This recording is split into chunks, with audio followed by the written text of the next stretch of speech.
ಕುಡಚಿ ಮಾಜಿ ಶಾಸಕ ಪಿ ರಾಜು ನೇತೃತ್ವದಲ್ಲಿ ಹಾರುಗೇರಿ ಪಿಎಸ್ಐ ವಿರುದ್ಧ ಪ್ರತಿಭಟನೆ ಹಿನ್ನೆಲೆ ಹಾರುಗೇರಿಯಲ್ಲಿ ತುರ್ತು ಸುದ್ದಿಗೋಷ್ಠಿ ನಡೆಸಿದ ಕುಡಚಿ ಶಾಸಕ ಮಹೇಂದ್ರ ತಮ್ಮಣ್ಣನವರ್ ರಾಜು ಆರೋಪಕ್ಕೆ ಸ್ಪಷ್ಟನೆ ನೀಡಿದ್ದಾರೆ. ಪಿ ರಾಜು ಈ ಹಿಂದೆ ಪೊಲೀಸ್ ಅಧಿಕಾರಿಯಾಗಿ ಕಾರ್ಯನಿರ್ವಹಿಸಿದ್ದಾರೆ.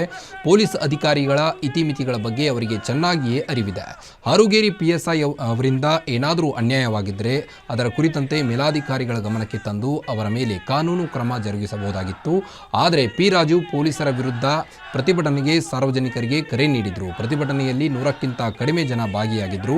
ಜನ ಸೇರುತ್ತಿಲ್ಲ ಎಂಬ ಕಾರಣಕ್ಕೆ 200 ರೂಪಾಯಿ ಕೊಟ್ಟು ಮಹಿಳೆಯರನ್ನ ಕರೆ ತಂದಿದ್ದಾರೆಂದು, ಜನತೆಯ ಮುಗ್ಧತೆಯನ್ನ ಪಿ ರಾಜು ದುರುಪಯೋಗ ಮಾಡಿಕೊಳ್ಳುತ್ತಿದ್ದಾರೆ ಎಂದು ಆಕ್ರೋಶ ಹೊರಹಾಕಿದ್ದಾರೆ.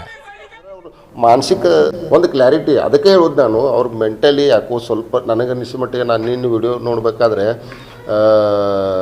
ಇಮ್ಮಿಡಿಯೇಟಾಗಿ ಅವ್ರು ಏನು ಹೇಳಿದರು, ಪೊಲೀಸ್ ಸ್ಟೇಷನ್ ಮುತ್ತಿಗೆ ಹಾಕ್ತೀನಿ, ನಾಳೆ ನನ್ನ ಕಾರ್ಯಕರ್ತರು ಕರೆ ಕೊಡ್ತೀನಿ ಅಂತ ಹೇಳಿದರು. ಆಮೇಲೆ ಮತ್ತೊಂದು ವಿಡಿಯೋ ಬಂತಂತ ಕೇಳಿದೆ. ನಾನು ಏನು ಬಂತು ಅಂದ್ರೆ ನಾನು ಭಾಳ ಎಮೋಷ್ನಲ್ದಾಗ ಆ ಮಾತು ಹೇಳು, ಪೊಲೀಸ್ ಸ್ಟೇಷನ್ ಮುತ್ತಿಗೆ ಹಾಕುವಂಥ ಮಾತು ಹೇಳು, ಅದೇನಿಲ್ಲ, ನಾನು ಜಸ್ಟ್ ನನ್ನ ಕಾರ್ಯಕರ್ತರ ಜೊತೆ ಹೋಗಿ ನಾನು ಒಂದು CPI ಅವ್ರಿಗೆ ಮನವಿ ಕೊಡ್ತೀನಿ ಅಂತಲೂ ಒಂದು ವಿಡಿಯೋನು ಬಂತಂತ. ಅಂದರೆ ಅವರು ಮಾನಸಿಕ ಸೀಮಿತ ಸರಿಯಾಗಿಲ್ಲ ಅಂತ ಅನಿಸ್ತೈತೆ ನನಗನ್ಸಿದ ಮಟ್ಟಿಗೆ. ಹಾಂ ಯಾಕಂದರೆ ಅಧಿಕಾರ ಸಿಗಬೇಕಂದ್ರೆ ಕಷ್ಟಪಡಬೇಕು.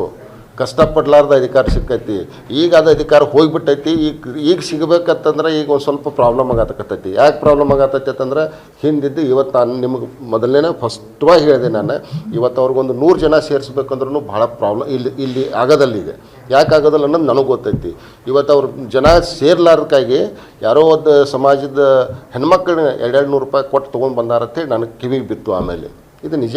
ಅವ್ರದ್ದು ಸ್ಥಿತಿಗತಿ ಪರಿಸ್ಥಿತಿ ಅವ್ರು ಈಗ ಸದ್ಯ ಈ ಕುರ್ಚಿ ಕ್ಷೇತ್ರದಾಗ ಆ ಒಂದು ಮಾಜಿ MLA ಸ್ಥಿತಿ ಏನೈತಪ್ಪ ಅಂದ್ರೆ ಈಗ ನಾನು ಏನು ಮಾತಾಡಿದೆ ಆ ಸ್ಥಿತಿ 100% ಐತಿ. ಈಗ ಅವರು ಇಲ್ಲ ಆ್ಯಕ್ಚುಲಿ ಪಿ ರಾಜು ಅವ್ರ ಬಗ್ಗೆ ನಾನು, ಯಾಕಂದರೆ ನಾನು ಒಬ್ಬ ರಾಜಕಾರಣಿ, ಅವರು ಒಬ್ಬ ರಾಜಕಾರಣಿ.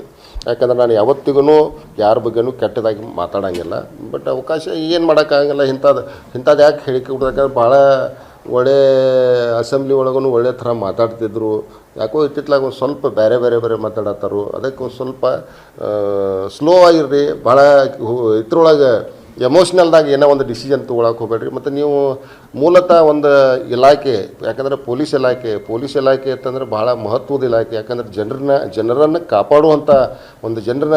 ಕಾಪಾಡುವಂಥ ಇಲಾಖೆ ಅದು. ಆ ಇಲಾಖೆ ಒಳಗೆ ನೀವು ಕೆಲಸ ಮಾಡಿ ಬಂದಿದ್ದೀರಿ. ಅದೇ ಇಲಾಖೆಗೆ ನೀವು ಕೆಟ್ಟದ್ದು ಮಾಡ್ತೀರಿ ಅಂತಂದ್ರೆ ಇವತ್ತು ನೀವು ಎಲ್ಲೋ ಒಂದು ಕಡೆ ಒಂದು ಲಾಸ್ಟ್ ಚುನಾವಣೆದಾಗ ಕೇಳ್ಪಟ್ಟೆ ನಾನು, ಆ ಪೊಲೀಸ್ ಸ್ಟೇಷನ್ನ ಹೋಗಿ ಸುಡ್ತೀನಿ ನಾನು ಅಂತ ಹೇಳಿ ಅನ್ನೋ ಒಂದು ನೀವು ಸ್ಟೇಟ್ಮೆಂಟ್ ಕೊಡ್ತೀರಿ. ಇವತ್ತು ಪೊಲೀಸರ ಮ್ಯಾಗ ಭ್ರಷ್ಟಾಚಾರ ಮಾಡ್ತೀರಿ. ನೀವು ಏನು ಮಾತಾಡತ್ತಿದ್ದೀರೋ ಏನಾಗತ್ತೈತಿ ನನಗೂ ತಿಳಿತಾ ಇಲ್ಲ. ಅದಕ್ಕೆ ದಯವಿಟ್ಟು ಒಂದು ಸ್ವಲ್ಪ ಸಮಾಧಾನಲೇ ವಿಚಾರ ಮಾಡಿ ರಾಜಕಾರಣ ಮಾಡಿರಿ.